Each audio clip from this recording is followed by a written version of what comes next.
ನಮಸ್ಕಾರ. ನಮ್ಮ ಈ ಹೊಸ ಸರಣಿಯ ಮೊಟ್ಟ ಮೊದಲ ಸಂಚಿಕೆ ಅಂತಾನೆ ಹೇಳೋಣ. ಹಿಂದಿನ ಸಂಚಿಕೆಯಲ್ಲಿ ಒಂದು ಪೀಠಿಕೆಯನ್ನ ಹಾಕೋದಕ್ಕೆ ಮಾತ್ರ ಸಾಧ್ಯ ಆಯಿತು. ಆದ್ರೆ ಸಹಜವಾದ ಆರೋಗ್ಯವನ್ನ ನಾವು ಪಡ್ಕೋಬೇಕು ಅಂತಂದ್ರೆ ನಾವು ಅದರ ಆಳಕ್ಕೆ ಇಳಿದು ಅದನ್ನ ಇನ್ನಷ್ಟು ವಿಸ್ತಾರವಾಗಿ ತಿಳ್ಕೊಳ್ಬೇಕಾದಂತಹ ಅಗತ್ಯ ಇದೆ. ನನಗೂ ಇದೆ, ನಿಮಗೂ ಇದೆ ಅನ್ನೋ ಯೋಚನೆಯೊಂದಿಗೆ ಈ ಸರಣಿಯನ್ನ ಶುರು ಮಾಡ್ತಾ ಇದ್ದೀವಿ. ನಾನು ಈಗಾಗಲೇ ಹೇಳಿದ ಹಾಗೆ ನಮ್ಮ ಜೊತೆ ಡಾಕ್ಟರ್ ಸುವರ್ಣಿನಿ ಕೊಣಲೆ ಅವರು ಇದ್ದಾರೆ. ಅವರು ನಮ್ಮನ್ನ ಈ ಸಹಜ ಆರೋಗ್ಯದ ಈ ಪ್ರಯಾಣದಲ್ಲಿ ಕರ್ಕೊಂಡು ಹೋಗ್ತಾರೆ. ಸೊ ನಮ್ಮ ಕಾರ್ಯಕ್ರಮಕ್ಕೆ ಅವರನ್ನ ಸ್ವಾಗತ ಮಾಡೋಣ. ನಮಸ್ಕಾರ. ನಮ್ಮ ಈ ಸರಣಿಗೆ ನಿಮ್ಗೆ ಸ್ವಾಗತ. ನಾವು ಆರಂಭದ ಸಂಚಿಕೆಯಲ್ಲಿ ಮಾತಾಡ್ತಾ ಬಂದ ಕೆಲವೊಂದು ವಿಷಯಗಳನ್ನ ಹಿಡ್ಕೊಂಡು ನಾವು ಶುರು ಮಾಡೋಣ ನಮ್ಮ ಸರಣಿಯನ್ನ ಅಂತ ಅನ್ಕೊಂಡೆ. ನೀವು ಅಲ್ಲಿ ಮುಖ್ಯವಾಗಿ ಒಂದು ವಿಷಯವನ್ನ ಹೇಳಿದ್ರೆ ನಂಗೆ ತುಂಬಾ ಗಮನ ಸೆಳೀತು. ಏನು ಅಂತಂದ್ರೆ, ಸಹಜವಾಗಿ ನಾವು ಗಮನಿಸೋದು ಏನು ಅಂತಂದ್ರೆ, ನಾವು ಆರೋಗ್ಯ ಮಕ್ಕಳದು ಮುಖ್ಯವಾಗಿ, ಅಥವಾ ನಾವೇ ಆಗ್ಲಿ ದೊಡ್ಡವರೇ ಆಗ್ಲಿ, ಚಿಕ್ಕ ಪುಟ್ಟ ವಿಚಾರಕ್ಕಾದ್ರೂ ಕೂಡ ಒಂದು ಮಾತ್ರೆ ನುಂಗಿದ್ರೆ ಆರೋಗ್ಯ ಸರಿ ಆಯ್ತು ಅಂತ ಯೋಚನೆ ಮಾಡ್ಕೊಂಡು ಹೋಗ್ತಿದೀವಿ. ಇದು ಎಷ್ಟು ಒಳ್ಳೇದು ನಮ್ ದೇಹಕ್ಕೆ ಅಂತ. ಅನಾರೋಗ್ಯ ಬಂದ ತಕ್ಷಣ ಅದಕ್ಕೊಂದು ಮಾತ್ರೆ ತಗೋಬೇಕು ಅನ್ನೋದು ತುಂಬಾ ಜನಜೀವನದಲ್ಲಿ ನಮ್ಮ ಮನಸ್ಸಿನಲ್ಲಿ ಫಿಕ್ಸ್ ಆಗ್ಬಿಟ್ಟಿದೆ. ಅದಿಲ್ಲದೆ ಬೇರೆ ಇಲ್ಲ. ಯಾವುದಕ್ಕೆ ಆದ್ರೂ ಅದಕ್ಕೊಂದು ಮಾತ್ರೆ, ಇದಕ್ಕೊಂದು ಮಾತ್ರೆ, ಮತ್ತೊಂದಕ್ಕೆ ಮತ್ತೊಂದು ಮಾತ್ರೆ ಅನ್ನುವಂಥದ್ದು ಅದು ಅವಶ್ಯಕತೆ ಇಲ್ಲ ಅಷ್ಟೊಂದ್ರ ಮಟ್ಟಿಗೆ. ಸಾಮಾನ್ಯವಾಗಿ ಈಗ ನೀವ್ ಹೇಳ್ದಾಗೆ ಏನಾದ್ರೂ ಆದ ತಕ್ಷಣ ಒಂದ್ ಮಾತ್ರೆ ತಗೋಬೇಕು, ಕಡಿಮೆ ಆಗತ್ತೆ ಅನ್ನೋದು. ಮಾತ್ರೆ ಯಾವಾಗ ತಗೋಬೇಕು ಮತ್ತೆ ಹೇಗ್ ತಗೋಬೇಕು ಅನ್ನೋದು ಮೊದಲನೇದು. ಮಾತ್ರೆಯನ್ನ ನಾವಾಗೆ ತಗೊಳಕ್ ಹೋಗ್ಬಾರ್ದು ಯಾವತ್ತು. ನಮಗೆ ವೈದ್ಯರು ಪ್ರಿಸ್ಕ್ರೈಬ್ ಮಾಡಿರ್ಬೇಕು, ಅದನ್ನ ಹೇಳಿರ್ಬೇಕು. ಹಾಗಾದ್ರೆ ಮಾತ್ರ ನಾವು ತಗೋಬಹುದು. ಈಗ ಓವರ್ ದ ಕೌಂಟರ್ ಅಂತ ತಗೊಂಡ್ಬರ್ದ್ಬಿಡೋದು. ಮೆಡಿಕಲ್ ಶಾಪಿಗೆ ಹೋಗೋದು, ಇದು ಕೊಡಿ ಅನ್ನೋದು, ತಲೆನೋವಿಗೊಂದ್ ಮಾತ್ರೆ ಕೊಡಿ, ಜ್ವರಕ್ಕೊಂದ್ ಮಾತ್ರೆ ಕೊಡಿ, ಸೊಂಟ ನೋವಿಗೊಂದ್ ಮಾತ್ರೆ ಕೊಡಿ, ಯೂರಿನ್ ಇನ್ಫೆಕ್ಷನ್ಗೊಂದ್ ಮಾತ್ರೆ ಕೊಡಿ. ಅವ್ರು ಏನೋ ಒಂದು ಕೊಡ್ತಾರೆ, ಇವ್ರು ಏನೋ ಒಂದು ತಗೊಂಡ್ಬರ್ತಾರೆ. ಇಬ್ರದು ತಪ್ಪಿದೆ. ಹೌದು. ಏನಾಗತ್ತೆ, ಮಾತ್ರೆಗಳನ್ನ ಕೊಡ್ಬೇಕಾದ್ರೆ ಹೇಗ್ ಕೊಟ್ಟಿರ್ತಾರೆ ಸಾಮಾನ್ಯ. ನಾನೀಗ ವೈದ್ಯರ ಹತ್ರ ಹೋದ್ರೆ ನನಗೇನೋ ಒಂದು ಕಂಡೀಷನ್ ಇಟ್ಕೊಂಡು ಪರೀಕ್ಷೆ ಮಾಡಿ ನನಗೆ ಏನಿದೆ ಅದಕ್ಕೆ ನನ್ನ ದೇಹಕ್ಕೆ ಅದು ಇಂತ ಡೋಸೇಜ್ ಅಂತ ಇರುತ್ತೆ. ಬಾಡಿ ಮಾಸ್ ಮೇಲೆ ಇಷ್ಟು ದೊಡ್ಡವರಿಗೆ ಇಷ್ಟು, ತೂಕ ಇರುವವರಿಗೆ ಇಷ್ಟು ಅನ್ನೋದಿರುತ್ತೆ. ಅದು ಅಷ್ಟು ಡೋಸೇಜ್ ಕೊಟ್ಟಿರ್ತಾರೆ ಅವರು. ನಾವೇನ್ ಮಾಡ್ತೀವಿ, ನನಗೆ ಈ ಮಾತ್ರೆ ತಗೊಂಡು ತಲೆನೋವು ಕಮ್ಮಿ ಆಯ್ತು, ನೀನು ತಗೋ. ಅವ್ರಿಗೆ ಬೇಕೋ ಬೇಡವೋ, ಅವ್ರಿಗಿರೋ ತಲೆನೋವು ನನಗಿರೋ ತಲೆನೋವು ಒಂದೇನಾ ಗೊತ್ತಿಲ್ಲ. ಎಲ್ಲರಿಗೂ ಒಂದೇ ಮಾತ್ರೆ. ಇದ್ ನಾವು ಮಾಡ್ತೀವಿ ಸಾಮಾನ್ಯವಾಗಿ, ಒನ್ ಸೈಜ್ ಫಿಟ್ಸ್ ಆಲ್ ಅನ್ನೋದು ಇಲ್ಲಿ ಪ್ರಯೋಗ ಮಾಡ್ತೀವಿ. ಅದು ಆಗೋದಿಲ್ಲ. ಅವರಿಗೆ ಅವರ ಕಂಡೀಷನ್ಗೆ ಏನ್ ಬೇಕೋ ಅದನ್ನ ವೈದ್ಯರು ಕೊಟ್ಟಿರ್ತಾರೆ, ಅದನ್ನ ಮಾತ್ರ ತಗೊಳ್ಬೇಕು. ಇದು ಒಂದು. ಇನ್ನೊಂದು, ಒಂದ್ಸಲ ಹೋದಾಗ ಕೊಟ್ಟಿರ್ತಾರೆ, ನಮಗೆ ಕೊಟ್ಟಿರ್ತಾರೆ. ಮುಂದಿನ ಸಲ ಮತ್ತೆ ಪ್ರತಿ ಸಲ ಇನ್ನೇನೋ ಆದಾಗ್ಲೂ ಎಲ್ಲದಕ್ಕೂ ಅದನ್ನೇ ತಗೊಳ್ಳೋದು. ಬೆನ್ನೋ ಬಂತು, ಒಂದು ಸಲ ಯಾವುದೋ ಕಾರಣದಿಂದ ಬಂದಾಗ ತಗೊಳಕ್ ಕಡಿಮೆ ಆಗಿದೆ, ಇನ್ನೊಂದ್ಸಲ ಅದೇ ಕಾರಣದಿಂದಾನೇ ಬಂದಿರ್ಬೇಕಾ, ಅಥವಾ ಅದಕ್ಕೆ ಇನ್ನೂ ಆಳವಾದಂತಹ ಅಥವಾ ಇನ್ನೂ ಏನೋ ಒಂದು ಇಂಜರಿ ಆಗಿರ್ಬೋದು, ಅಥವಾ ಗ್ಯಾಸ್ ಆಗಿರ್ಬೋದು. ಹಾಗಾಗಿ ಅದರ ಪರಿಣಾಮ, ನೋವಿನ ಮಾತ್ರ ತಗೊಂಡಾಗ ನೋವು ಕಡಿಮೆ ಆಗತ್ತೆ ಅನ್ನೋದು ನಿಜ. ಆದ್ರೆ ಅದರ ಕಾರಣ ಏನು, ಅದಕ್ಕೆ ಇನ್ನೂ ಬೇರೆ ಚಿಕಿತ್ಸೆಗಳ ಅಗತ್ಯ ಇದೆಯಾ, ಅದು ವೈದ್ಯರ ಹತ್ರ ಹೋದ್ರೆ ಮಾತ್ರ ಗೊತ್ತಾಗತ್ತೆ. ಹಾಗಾಗಿ ರ್ಯಾಂಡಮ್ ಆಗಿ ಮನೇಲಿ ಒಂದ್ ಮಾತ್ರ ಇದೆ ತಗೊಂಡ್ಬಿಡೋಣ, ಹಾಗೆ ಪ್ರತಿಯೊಂದಕ್ಕೂ ಡಾಕ್ಟರ್ ಹತ್ರ ಓಡ್ಬೇಕಾ? ಅಗತ್ಯ ಇಲ್ಲ. ಅದಕ್ಕೆ ಕೇಳಿದ್ವಿ. ಅದೇ ಇಲ್ಲಿ ಎರಡು ಪ್ರಶ್ನೆ ಬರುತ್ತೆ. ನನ್ನ ಪ್ರಶ್ನೆನು ಅಂದ್ರೆ ಇಂಡೈರೆಕ್ಟ್ ಆಗಿ ಏನ್ ಪ್ರಶ್ನೆ ಅಂತಂದ್ರೆ, ಔಷಧಿ ತಗೊಳ್ಳೋದೇ ನಮ್ಗೆ ಹಾಕಿದ್ರೆ ಕೆಲವೊಂದು ಆರೋಗ್ಯದ ಇದನ್ನ ಮ್ಯಾನೇಜ್ ಮಾಡ್ಬೋದು. ಅದೇ ಒಂದು, ಯಾವಾಗ ಡಾಕ್ಟರ್ ಹತ್ರ ಹೋಗ್ಬೇಕು ಅನ್ನೋದು ನಮಗ್ ಗೊತ್ತಿರ್ಬೇಕು. 2 ಸಲ ಸೀನಿದ ತಕ್ಷಣ, 2 ಸಲ ಕೆಮ್ಮು ಬಂದ ತಕ್ಷಣ ಔಷಧಿ ತಗೋಬೇಕು ಅಂತ ಇಲ್ಲ, ಡಾಕ್ಟರ್ ಹತ್ರ ಹೋಗ್ಬೇಕು ಅಂತ ಇಲ್ಲ. ಯಾಕೆಂದ್ರೆ ಇದು ದೇಹದ ರೆಸ್ಪಾನ್ಸ್ ಆಗಿರುತ್ತೆ. ಯಾವುದೋ ಒಂದು, ಹೆಚ್ಚಾಗಿ ಮಕ್ಕಳನ್ನ ನಾವು ಹಾಗಿದ್ರೆ ಅವರ ಇಮ್ಯುನಿಟಿಯನ್ನು ಹಾಳು ಮಾಡ್ತಿದೀವ. ಹೌದು. ನನಗ್ ಗೊತ್ತಿರೋದೇ ಕೇಸ್ ಒಂದು, ನಮ್ ಪರಿಚಯದವರು ಮಗಳಿಗೆ ಜ್ವರ ಬಂತು. ಆ ಮಗಳಿಗೆ LKG UKG ಒಂದನೇ ಕ್ಲಾಸ್ ಜ್ವರ ಬರ್ತಿದೆ ಅಂದ ತಕ್ಷಣ ಆಂಟಿಬಯೋಟಿಕ್ಸ್ ಎವ್ರಿ ಟೈಮ್. ಅಗತ್ಯ ಇರೋದಿಲ್ಲ ಅಷ್ಟೊಂದು. ಯಾಕೆ? ಪ್ರಾಬ್ಲಮ್ ಏನಾಗುತ್ತೆ ಅಂದ್ರೆ ದೇಹದ ಇಮ್ಯುನಿಟಿ ಲೋ ಆಗ್ತಾ ಹೋಗುತ್ತೆ. ದೇಹಕ್ಕೊಂದು ಸಾಮರ್ಥ್ಯ ಇರುತ್ತೆ. ಸರಿ, ದೇಹಕ್ಕೆ ಇಮ್ಯುನಿಟಿ ಇದೆ, ನಮ್ಮ ದೇಹದಲ್ಲಿ ಇಮ್ಯುನಿಟಿ ಇದೆ. ಹೌದು. ನಮ್ಮ ದೇಹದ ಸಾಮರ್ಥ್ಯವನ್ನ ನಾವು ಕಡಿಮೆ ಮಾಡ್ತೀವಿ ಹೊರಗಿಂದ ಔಷಧಿಯನ್ನ ಕೊಟ್ಟು. 2 ರೀತಿ ಕೆಲಸ ಮಾಡುತ್ತೆ ಔಷಧಿ. ಒಂದು, ಆಂಟಿಬಯೋಟಿಕ್ಸ್ ತಗೊಂಡಾಗ ಅದು ಈ ರೋಗಾಣುಗಳು ಏನಿದೆ, ಯಾವುದೋ ಒಂದು ಹಾರ್ಮ್ಫುಲ್ ಬ್ಯಾಕ್ಟೀರಿಯಾ ಇರಬಹುದು, ಅದನ್ನ ಕೊಲ್ಲೋದಕ್ಕೋಸ್ಕರ ನಾವು ಕೊಡುವಂತದ್ದು ಆಂಟಿಬಯೋಟಿಕ್ಸ್. ಆದ್ರೆ ಅದ್ರ ಜೊತೆಗೆ ನಮ್ಮ ದೇಹದ ಬೇಕಾಗಿರೋ ಬ್ಯಾಕ್ಟೀರಿಯಾಗಳನ್ನು ಕೊಲ್ಲುತ್ತೆ. ಎಸ್, ಅವಾಗ ಏನಾಗತ್ತೆ, ದೇಹದಲ್ಲಿ ನಮ್ಮ ದೇಹದಲ್ಲಿ ಬೇಕಾದಷ್ಟು ಬ್ಯಾಕ್ಟೀರಿಯಾಗಳು, ಮೈಕ್ರೋ ಆರ್ಗ್ಯಾನಿಸಮ್ಸ್, ಸೂಕ್ಷ್ಮಾಣು ಜೀವಿಗಳಿದೆ. ದೇಹದ ಒಳಗೂ ಹೊರಗೂ ಇದೆ, ಅದು ಇರಬೇಕು. ನಾವ್ ಈ ತರ ಅನಗತ್ಯವಾಗಿ ತಗೊಂಡಾಗ, ಅನಿವಾರ್ಯ ಇದ್ದಾಗ ತಗೋಬೇಕು, ತಗೋಬಾರ್ದು ಅಂತ ಹೇಳಲ್ಲ ನಾನು. ಆದ್ರೆ ಅನಗತ್ಯ ಪ್ರತಿ ಸಲ ಕೊಟ್ಟಾಗ ನಮ್ಮ ಗಟ್ ಹೆಲ್ತ್ ಹಾಳಾಗತ್ತೆ, ಮಕ್ಕಳದ್ದು ಇಮ್ಯುನಿಟಿ ಲೋ ಆಗತ್ತೆ. ಇರ್ತೀವಲ್ಲ, ಅನಿವಾರ್ಯ ಇದ್ದಾಗ ಕೊಡ್ಬೇಕು, ರಿಕವರ್ ಆಗ್ಬೇಕು. ಬಟ್ ಡಾಕ್ಟರ್ ಹತ್ರ ಹೋದ್ರು ಕೂಡ ಅದೇ ಮಾಡ್ತಾರಲ್ಲ, ಎಲ್ಲಾ ಸಲ ಮಾಡೋದಿಲ್ಲ. ಸಾಧಾರಣ ಪೀಡಿಯಾಟ್ರಿಷಿಯನ್ಸ್ ಏನ್ ಮಾಡ್ತಾರೆ, most of the allopathy medicines ಅಂದ್ರೆ ಹೋದ ತಕ್ಷಣ ಒಂದು ಆಂಟಿಬಯೋಟಿಕ್ ಕೊಡೋದು ಕಾಮನ್ ಆಗ್ಬಿಟ್ಟಿದೆ. ಕೆಲವರು ಕೊಡಬಹುದು, ಕೆಲವು ನಾನು ಅಬ್ಸರ್ವ್ ಮಾಡಿದ ಹಾಗೆ. ಓಕೆ, ಕಾದು ನೋಡ್ತಾರೆ ಅಂಥವ್ರು ಪೀಡಿಯಾಟ್ರಿಷಿಯನ್ಸ್. ಈಗ ನನ್ನ ಮಗನ್ ನಾನು ಒಬ್ರ ಹತ್ರ ಕರ್ಕೊಂಡು ಹೋಗ್ತೀನಿ, ಪೀಡಿಯಾಟ್ರಿಷಿಯನ್ ಹತ್ರ. ಅವರು ಆಂಟಿಬಯೋಟಿಕ್ ಕೊಟ್ಟಿದ್ದು, ನನ್ನ ಮಗನಿಗೆ 13 ವರ್ಷಕ್ಕೆ ಬಂತು. ಇಷ್ಟು ತನಕ ಒಂದು ಸಲ ಆಂಟಿಬಯೋಟಿಕ್ ಪ್ರಿಸ್ಕ್ರೈಬ್ ಮಾಡಿದ್ರು ಅಷ್ಟೇ, ಒಂದೇ ಸಲ. ಅದು 10 ದಿನ ಕಾದ ಮೇಲೆ ಪ್ರಿಸ್ಕ್ರೈಬ್ ಮಾಡಿದ್ದು ಅವರು. ಅಲ್ಲದಿದ್ರೆ ನಾನು ಅವನಿಗೆ ಮನೆಯಲ್ಲೇ ಔಷಧಿ ಕೊಡ್ತೀನಿ ಸಾಮಾನ್ಯ. ಯಾವಾಗ ಅದು ಅಲ್ಲಿ ವಾಸಿ ಆಗ್ಲಿಲ್ಲ ಅಂತ ಅನಿಸ್ತಾ ಒಂದ್ಸಲ ನಾನು ಕರ್ಕೊಂಡು ಹೋಗಿದ್ದು ಆ ತರ, ಅವಾಗ ಮಾತ್ರ ಪ್ರಿಸ್ಕ್ರೈಬ್ ಮಾಡಿದ್ರು. ನೀವು ನ್ಯಾಚುರೋಪತಿ ಅದೆಲ್ಲ ಮಾಡಿದೀರಾ, ಓಕೆ. ಉಳಿದವ್ರಿಗೆ ಹೇಗೆ? ಉಳಿದವರು ಕೂಡ ಅದೇ ಹೇಳ್ತಿರೋದು ನಾನು. ತೀರಾ ಟೆಂಪರೇಚರು 100ಕ್ಕೆ ಹೋಯ್ತು ತಕ್ಷಣ ಏನೋ ಒಂದು ಔಷಧಿ ಕೊಡಕ್ ಹೋಗೋದು ಅಗತ್ಯ ಇಲ್ಲ. ಮತ್ತೆ 101, 102 ಕ್ರಾಸ್ ಆಯ್ತಾ, ಆವಾಗ ವೈದ್ಯರನ್ನ ಸಂಪರ್ಕ ಮಾಡಿ. ಕರ್ಕೊಂಡ್ ಹೋಗಕ್ಕಾಗಲ್ಲ. ಸಾಮಾನ್ಯ ನಮ್ಮೆಲ್ಲರಿಗೂ, ಯಾರಿಗೆ ಮಕ್ಳಿರ್ತಾರೆ, ಭಯ ಇರಲ್ವಾ ಏನಾದ್ರೂ ಆದ್ರೆ? ಅದೇ ಭಯ. 100 ಡಿಗ್ರಿಗೆ 101 ಡಿಗ್ರಿಗೆ ಭಯ ಪಡೋ ಅಗತ್ಯ ಇಲ್ಲ. 102 ಡಿಗ್ರಿ 100 ಕ್ರಾಸ್ ಆಗ್ತಾ ಇದೆ, ಕನ್ಸಿಸ್ಟೆಂಟ್ ಆಗಿ ಅಲ್ಲೇ ಇದೆ. ಅದಕ್ಕಿಂತ ಮುಖ್ಯವಾಗಿ ಟೆಂಪರೇಚರ್ ಜೊತೆಗೆ ಮಗುವಿನ ಆಕ್ಟಿವಿಟೀಸ್ ಹೇಗಿದೆ. ಮಗು ತುಂಬಾ ಡಲ್ ಆಗಿ, ನಮಗ್ ಗೊತ್ತಿರುತ್ತೆ ನಮ್ಮ ಮಗುವಿನ ಆಕ್ಟಿವಿಟೀಸ್ ಯಾವ ಹಂತಕ್ಕಿರತ್ತೆ. ಕೂತಿರೋದಿಲ್ಲ, ಕುಣಿತಾ ಇರತ್ತೆ ಯಾವಾಗ್ಲೂ. ಅಂಥ ಮಗು ಮಲಗಿದಲ್ಲಿಂದ ಹೇಳ್ತಾ ಇಲ್ಲ, ಏನು ತಿಂತಾ ಇಲ್ಲ. ಅನಾರೋಗ್ಯ ಆದ ತಕ್ಷಣ ಆಗತ್ತಲ್ಲ. ಇಲ್ಲ, ಮಕ್ಕಳು ಸಾಮಾನ್ಯ. ಅದು ನಾವು ಸ್ವಲ್ಪ ಏನಾರು ಆದ ತಕ್ಷಣ ಮಲ್ಕೊಂಡ್ಬಿಡೋದು ನಾವು ಮಾತ್ರ. ಮಕ್ಕಳಿಗೆ ಹೇಳಕ್ ಸ್ವಲ್ಪ ಸಾಧ್ಯ ಇದೆಯಾ? ಇಡೀ ಮನೆ ಕುಣಿತಿರ್ತಾರೆ ಅವರು. ನಾವ್ ಎಷ್ಟು ಮಲ್ಕೊಂಡ್ರು ಮಲ್ಕೊಳಲ್ಲ. ಒಬ್ಬ ಮಗುವಿನ ತಾಯಿಯಾಗಿ ಹೇಳ್ತಾರೆ. ಮಕ್ಕಳು ಆರೋಗ್ಯ ಅವ್ರದ್ದು ಗೊತ್ತಾಗತ್ತೆ ನಮ್ಗೆ, ಅವ್ರು ಅಷ್ಟೇ ಆಕ್ಟಿವ್ ಇದಾರೆ ಅನ್ನೋದ್ರಿಂದ ಗೊತ್ತಾಗತ್ತೆ ನಮ್ಗೆ. ಯಾವಾಗ ಮಗು ತುಂಬಾ ಡಲ್ ಆಯ್ತು, ಮಗುವಿನ ಮುಖ ಪೇಲ್ ಆಗೋದು ಅಂತ ಹೇಳ್ತೀವಿ, ಒಂಥರ ರಕ್ತಹೀನತೆ ಆದ್ರೆ ಒಂಥರ ಡಲ್ ಅನ್ಸತ್ತಲ್ಲ, ಏನ್ ಹೇಳೋದು ಅದಕ್ಕೆ, ಪೇಲ್ನೆಸ್ ಅಂತ ನಾವ್ ಹೇಳ್ತೀವಿ. ಬೀಳ್ಚಿಕೊಂಡ ಹಾಗೆ ಆಗೋಂಥದ್ದು. ಬಾಯಿ ತುಂಬಾ ಒಣಗೋದು, ನೀರು ಕುಡಿತಾ ಇಲ್ಲ, ಆಹಾರ ತಗೋತಾ ಇಲ್ಲ. ಮಕ್ಕಳನ್ನ ತುಂಬಾ ಗಮನಿಸ್ಬೇಕು, ಅದು ಮಾಡ್ಲೇಬೇಕು ನಾವು.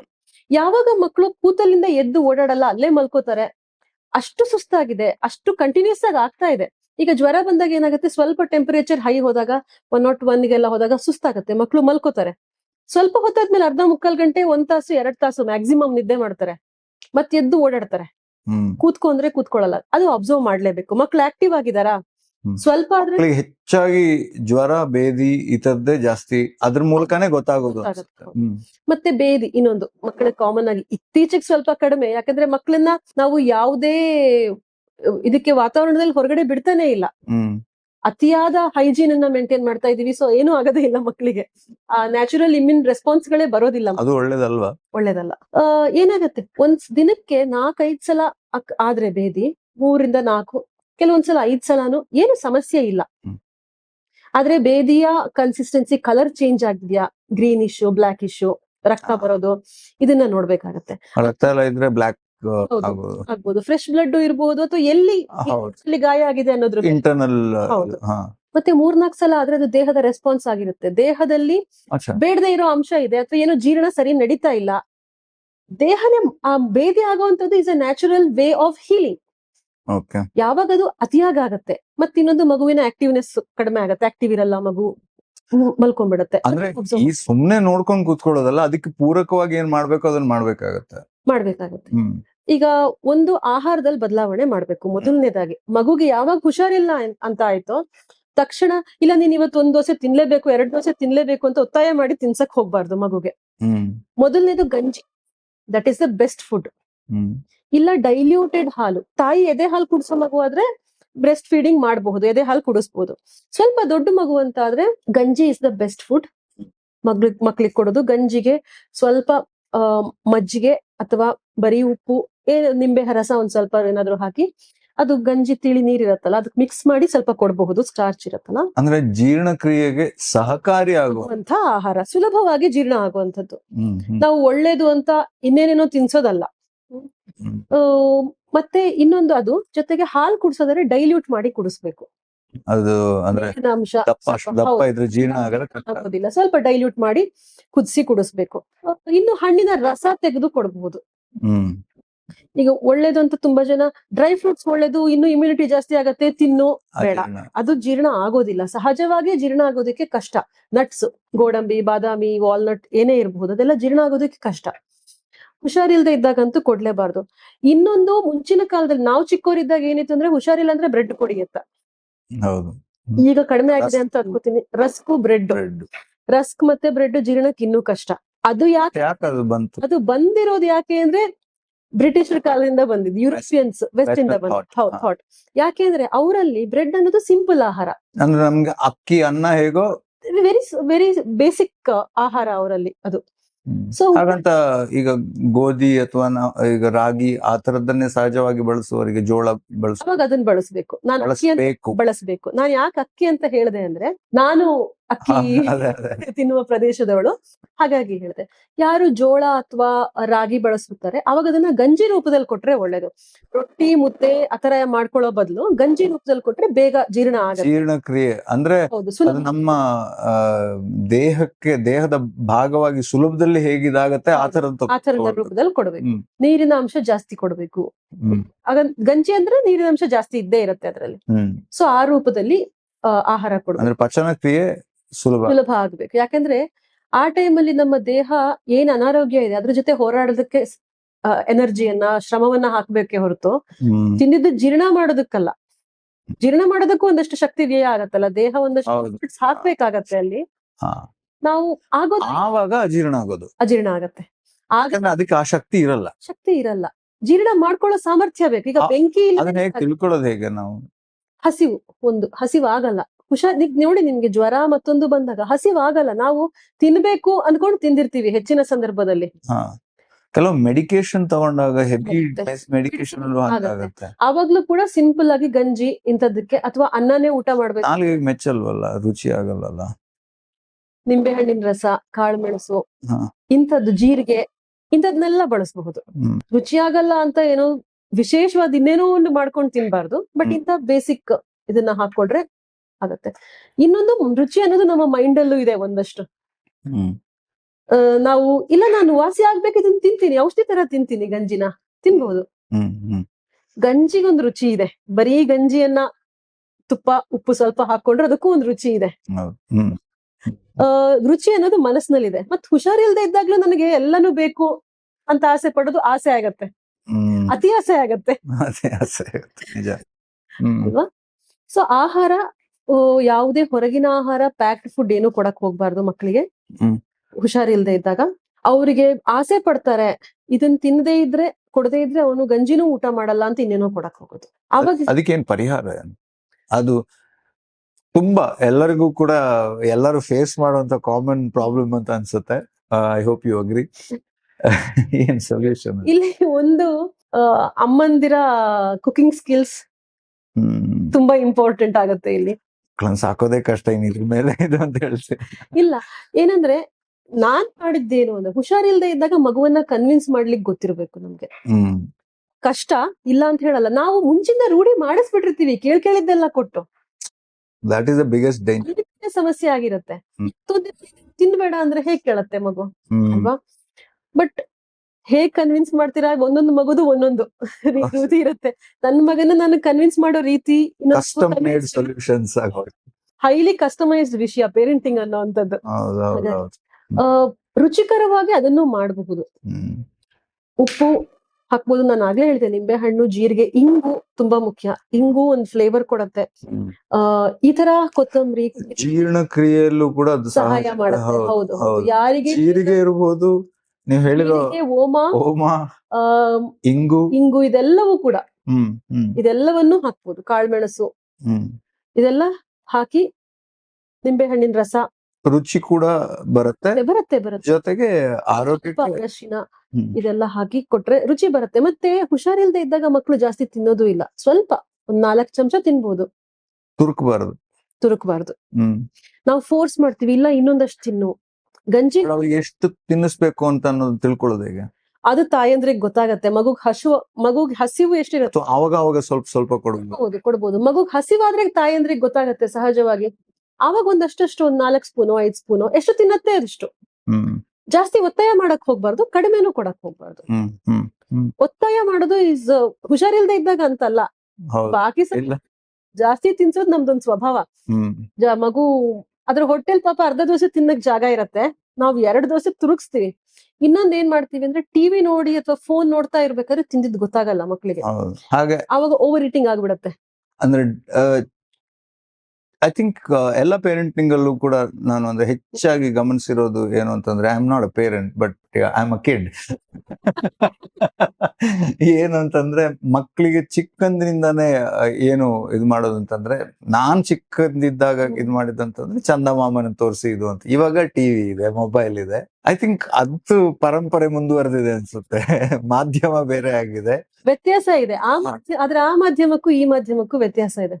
ಚಂದಮಾಮನ್ ತೋರ್ಸಿದ್ರೆ 4-5 ತುತ್ತು ಹೋಗ್ಬೋದು, ಮತ್ತೆ ಮಗು ಇನ್ನೊಂದ್ ಮನಸ್ಸು ಈ ಕಡೆ ಬರುತ್ತೆ. ಅದಕ್ಕೆ ಗೊತ್ತಾಗ್ತಿರತ್ತೆ ತಾನು ತಿಂತಾ ಇದೀನಿ ಇಲ್ಲ ಅನ್ನೋದು. ಹೊಟ್ಟೆ ತುಂಬಿದ್ದು ಎಲ್ಲವೂ ನಮಗ್ ಗೊತ್ತಾಗತ್ತೆ. ಡೇಂಜರಸ್ ಅಂತ ಹೇಳೋದು ನೀವು ಮೊಬೈಲ್ ಟಿವಿ. ಡೇಂಜರಸ್ ಮೊಬೈಲ್ ಯಾಕೆಂದ್ರೆ ಅದ್ರ ಒಳಗಡೆ ಮುಳುಗಿದವರು ಮಕ್ಕಳಂತಲ್ಲ, ನಾವು ಅಕಸ್ಮಾತ್ ಮುಳುಗಿದ್ರೆ ನಮಗ್ ಗೊತ್ತೇ ಆಗಲ್ಲ. ಹಾಗೇನಾಗತ್ತೆ, ಅಂದ್ರೆ ನಿರಂತರವಾಗಿ ನಮ್ಮ ಅಟೆನ್ಷನ್ ಅಲ್ಲಿ ಹೋಗಿರತ್ತೆ ನಮ್ಮ ಅಟೆನ್ಷನ್. ಮನಸ್ಸು ಅಲ್ಲಿದ್ದಾಗ ನೀವು ಬಾಯಿಗೆ 1 ದೋಸೆ ತಿನ್ನೋ ಮಗುಗೆ 2 ದೋಸೆ ತುರುಕಿದ್ರು ಗೊತ್ತಾಗಲ್ಲ, ಹೋಗುತ್ತೆ. ಅದು ಡೇಂಜರ್, ಅದು ಓವರ್ ಈಟಿಂಗ್ ಆಗತ್ತೆ. ಅದು ಕೂಡ ಅನಾರೋಗ್ಯ ಕಾರಣ ಆಗತ್ತೆ. ಮತ್ತೆ ಹುಷಾರಿಲ್ದೆ ಇದ್ದಾಗಂತೂ ಇನ್ನೂ ಸಮಸ್ಯೆ. ಹಾಗಾಗಿ ಮಕ್ಕಳಿಗೆ ಸಿಂಪಲ್ ಆದ ಆಹಾರ, ಸುಲಭವಾಗಿ ಜೀರ್ಣ ಆಗುವಂತ ಆಹಾರ ಕೊಡ್ಬೇಕು ಆ ಟೈಮಲ್ಲಿ. ಮತ್ತೆ ಔಷಧಿ ಕೊಡ್ಬೇಕಾದ್ರೆ ತೀರಾ ವೈದ್ಯರನ್ನ ಕನ್ಸಲ್ಟ್ ಮಾಡಿ ಔಷಧಿ ತಗೊಂಡು ಕೊಡುವಂತದ್ದು. ಮನೆ ಮದ್ದುಗಳು, ಪರಿಣಾಮಕಾರಿಯಾದ ಮನೆ ಮದ್ದುಗಳನ್ನು ಮಾಡಬಹುದು. ಯಾವ ಹೊತ್ತಿಗೆ ನಾವು ಡಾಕ್ಟರ್ ಹತ್ರ ಹೋಗ್ಬೇಕು ಅಂತ ಅದನ್ನ ತಿಳ್ಕೊಳ್ಳೋದು ಕೂಡ ತುಂಬಾ ಮುಖ್ಯ. ಮಗು ಯಾವಾಗ ಬಿಳಿಚ್ಕೊಳತ್ತೆ, ಮಗು ಮಲಗಿದಲ್ಲಿಂದ ಏಳೋದೇ ಇಲ್ಲ, ಕಂಟಿನ್ಯೂಸ್ ಆಗಿ ಲೂಸ್ ಮೋಷನ್ ದಿನಕ್ಕೆ 15 ಸಲ ಆಗತ್ತೆ, 10 ಸಲ ಆಗತ್ತೆ, ರಕ್ತ ಇದಾಗತ್ತೆ, ಅಥವಾ ವಾಂತಿ ನಿಲ್ಸೋದೇ ಇಲ್ಲ, ಇಂಥದ್ ಅಥವಾ ಸೀಜರ್ಸ್ ಬರೋದು ಅಂದ್ರೆ ಈ ನಡುಕ ಬರತ್ತಲ್ಲ, ಏನ್ ಹೇಳ್ತೀವಿ ಎಪಿಲೆಪ್ಸಿ ಎಲ್ಲ ಆದ ಹಾಗೆ, ಅಂತದ್ದೇನಾದ್ರೂ ಆಗ್ತಿದ್ಯಾ, ಅಥವಾ ಯಾವುದೇ ಅನ್ಯೂಶುವಲ್ ಆದಂತಹ ಸಿಂಪ್ಟಮ್ಸ್ ಅಂತದ್ದು ಜಾಸ್ತಿ ಇದ್ರೆ, ಇಲ್ಲ ಸ್ವಲ್ಪ ಟೆಂಪರೇಚರ್ ಇದೆ, ಸ್ವಲ್ಪ ಕೆಮ್ಮಿದೆ, ಅದಕ್ಕೆಲ್ಲ ತೀರಾ ತಲೆ ಕೆಡ್ಸ್ಕೊಳ್ಳೋಂಥದ್ದಿಲ್ಲ. ಆಹಾರವೇ ಮದ್ದು, ಜೀವನ ಶೈಲಿಯೇ ಮದ್ದು ಅಂತ ಹೇಳ್ತಿದ್ದೀರಾ. ಆದಷ್ಟು ಔಷಧಿಯ ಹಿಂದೆ ಹೋಗೋದಕ್ಕಿಂತ ಹೆಚ್ಚು ಆಹಾರದ ಹಿಂದೆ ಹೋಗಿ ಆಹಾರವನ್ನು ಹೇಗೆ ಸಹಜವಾಗಿ ನಮ್ಮ ಜೀವನದ ರೀತಿಯಲ್ಲಿ ಭಾಗ ಮಾಡಿ ಅಂತ ಹೇಳ್ತಿದ್ದೀರಾ. ಇವತ್ತಿನ ಪ್ರಶ್ನೆಗೆ ಒಂದು ತುಂಬಾ ವಿವರವಾಗಿ, ತುಂಬಾ ಸರಳವಾಗಿ ಉತ್ತರವನ್ನ ಕೊಟ್ಟಿದ್ದೀರಾ. ಐ ಹೋಪ್ ನಿಮಗೂ ಕೂಡ ಇದ್ರ ಮೂಲಕ ಒಂದಿಷ್ಟು ಐಡಿಯಾಸ್ ಸಿಕ್ಕಿರತ್ತೆ ಅನ್ಸುತ್ತೆ. ಇದನ್ನ ನಿಮ್ಮ ಲೈಫಲ್ಲಿ ಹೇಗೆ ಅಡ್ಯಾಪ್ಟ್ ಮಾಡ್ಕೊಳ್ಬಹುದು, ನಿಮ್ಮ ಮಕ್ಕಳಿಗಿರ್ಬೋದು ಅಥವಾ ನಿಮ್ಮ ಲೈಫಿಗೆ ಹೇಗೆ ಇದನ್ನ ನೀವು ಅಳವಡಿಸ್ಕೊಳ್ಬಹುದು, ಅದು ನಿಮ್ಮ ಕೈಯಲ್ಲಿದೆ. ಇದಕ್ಕೂ ಮೀರಿ ನಿಮ್ಗೆ ಏನಾದ್ರು ಪ್ರಶ್ನೆಗಳಿದ್ರೆ ಖಂಡಿತ ನಮಗೆ ಕೇಳಿ, ನನಗ್ ಕೇಳಿ, ನಾನು ಅವ್ರಿಗೆ ಕೇಳ್ತೀನಿ. ನನ್ನ ಹತ್ರ ಉತ್ತರ ಇಲ್ಲ. ಇನ್ನಷ್ಟು ಪ್ರಶ್ನೆಗಳನ್ನ ಇಟ್ಕೊಂಡಿದೀವಿ, ಮುಂದಿನ ಸಂಚಿಕೆಯಲ್ಲಿ ನಾವು ಮಾತಾಡೋಣ. ಇವತ್ತಿಗೆ ಈ ಹೊತ್ತಿಗೆ ಈ ಸಂಚಿಕೆಯನ್ನ ಮುಗಿಸೋಣ, ನಿಮ್ಮ ಪರ್ಮಿಷನ್ ಇದ್ರೆ. ಸೊ ಇದು ಈ ಹೊತ್ತಿನ ವಿಶೇಷ. ನಿಮ್ಮ ಆರೋಗ್ಯವನ್ನ ಚೆನ್ನಾಗಿಟ್ಕೊಳ್ಳಿ, ಸಹಜವಾಗಿ ಆರೋಗ್ಯವನ್ನ ಚೆನ್ನಾಗಿಟ್ಕೊಳ್ಳಿ ಅಂತ ಹೇಳ್ತಾ ಈ ಸಂಚಿಕೆಯನ್ನ ಇಲ್ಲೇ ಮುಗಿಸ್ತಾ ಇದ್ದೀನಿ. ಬಡಕಿಲಾ ಪ್ರದೀಪ್ ಯೂಟ್ಯೂಬ್ ಚಾನಲ್ ಅನ್ನ ಸಬ್ಸ್ಕ್ರೈಬ್ ಮಾಡೋ ಮೂಲಕ ನೀವು ಇದೇ ರೀತಿಯ ಹಲವು ಮಾಹಿತಿಗಳನ್ನ ಪ್ರತಿನಿತ್ಯ ಪಡ್ಕೊಳ್ಬಹುದು. ನಮಸ್ಕಾರ.